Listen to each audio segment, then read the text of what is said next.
de son rôle à la séance réservée aux questions orales sur décision du bureau de l'Assemblée nationale. Le président de l'Assemblée nationale informe le gouvernement.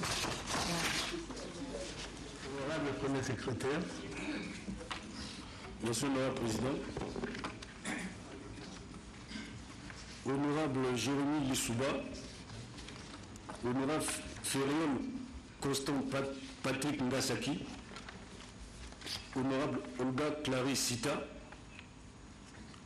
Honorable Dominique Onze, Honorable Michel Boussingouari, Honorable Maurice Mavungu, Honorable Marie-Jeanne Koulumbu, Honorable Joseph Mboussa, Honorable Ulrich Goma Mboukou, Honorable Auguste Gambélé, Honorable Jean-Claude Iboji, Honorable Antoinette Télé Gambia Olou, Honorable Alphonse Gansele, Honorable Francis Clotaire Mwanza Moyabi, Honorable Francis Pépin Omvole, Honorable Mutin Bongo Mvouli, Honorable Marianne Maganga Yogo, Honorable Rigobert Sabin Banzani, Honorable Michel Okoni, Honorable Tati Mabiala Pascal, Honorable Avanké Lekunzu Tata. Monsieur le Président. Voilà. Allez, 21. Pour votre bonheur. Bien, le suivant, Honorable Férion Constant Patrick Ngasaki. Vous avez la parole. Merci, Honorable Président. Monsieur le Premier ministre, chef du gouvernement, notre pays assiste depuis un certain temps, avec une certaine impuissance, à des agressions physiques à l'endroit de nos compatriotes dans les villes d'Europe occidentale et même en Amérique du Nord, plus particulièrement au Canada, avec détérioration de biens et de patrimoine, tant privé que public, par des bandes organisées qui foutent au pied le principe de l'inviolabilité des représentations diplomatiques, s'identifiant tantôt comme des combattants, des révoltés, des indignés du 242, j'en passe. Notre ambassade de Paris en République française en a souvent fait les frais et certaines résidences de compatriotes ont été saccagées. Au regard des dispositifs du droit international et de la promptitude avec laquelle notre pays a réagi à la menace terroriste qualifiée de pointue contre les représentations diplomatiques américaines et françaises sur notre territoire le 30 novembre dernier, en déployant des dispositifs de sécurité renforcés autour des principaux sites d'intérêt français et américains. Question. Monsieur le Premier ministre, chef du gouvernement, pouvez-vous nous édifier sur les démarches entreprises avec les différents États concernés et les dispositions prises par votre gouvernement afin de mettre fin au vandalisme ambiant et ainsi permettre de mieux sécuriser et protéger les symboles de notre souveraineté et nos ressortissants à l'extérieur? Monsieur le Premier ministre, si vous le voulez bien, vous avez la parole.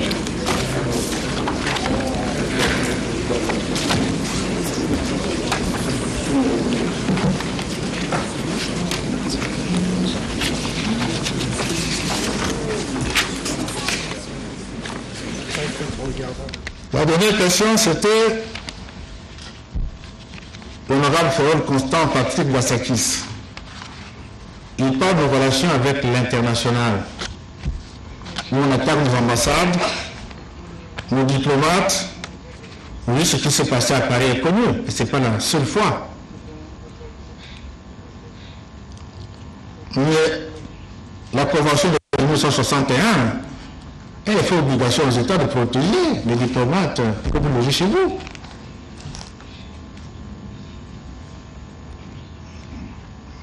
Le 30 novembre dernier, le Congo a parfaitement agi dans des conditions qu'on devrait faire quand il y a un problème. Vous avez appris que l'ambassade des États-Unis et de la France pourrait être attaquée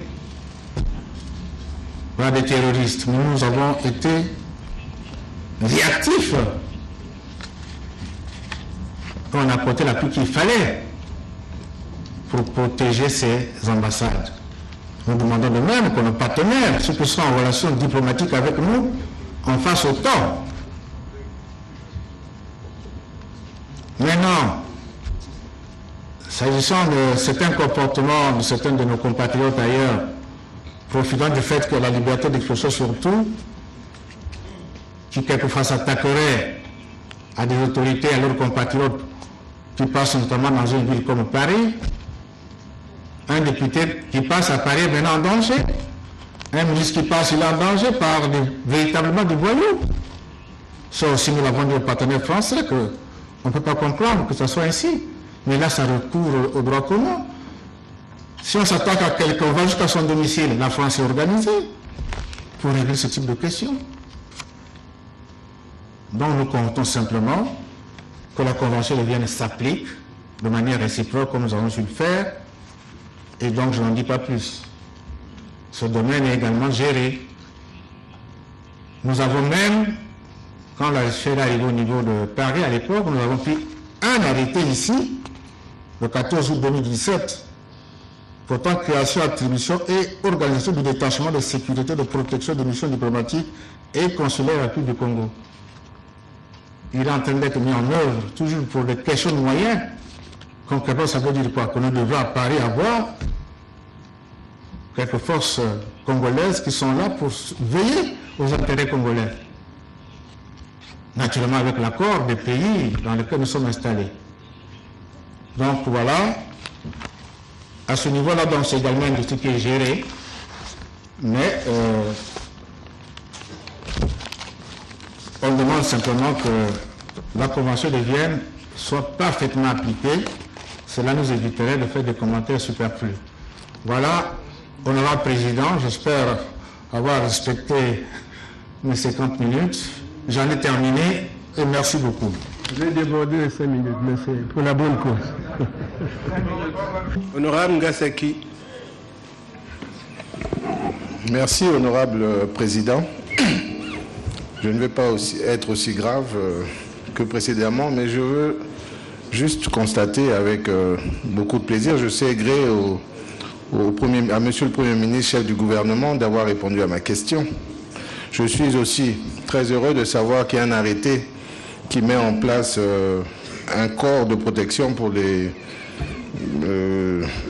personnel accrédité. C'est une très bonne chose. Mais je reviens un peu sur cette question parce que le Premier ministre a tout simplement dit ceci. Nous espérons que la Convention de Vienne soit appliquée. Bon, il faut quand même signaler que ces faits que j'ai dénoncés tantôt, les agressions à l'endroit des populations, de nos ressortissants, se font de manière maintenant, on va dire, pérenne et c'est des récidives en réalité. Et il ne s'agit pas d'attendre les bras croisés que la Convention de Vienne soit appliquée, parce que nous sommes tous parties prenantes. Lorsque le gouvernement, les États français et américains ont demandé notre soutien aux Congolais, on n'a pas attendu, on a réagi promptement.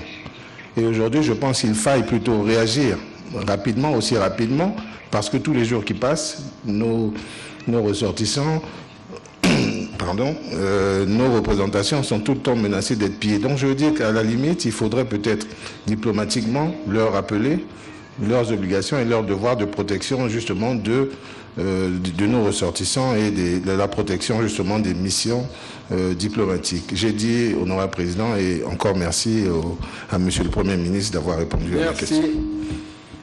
Impeccable dans les temps. Très bien.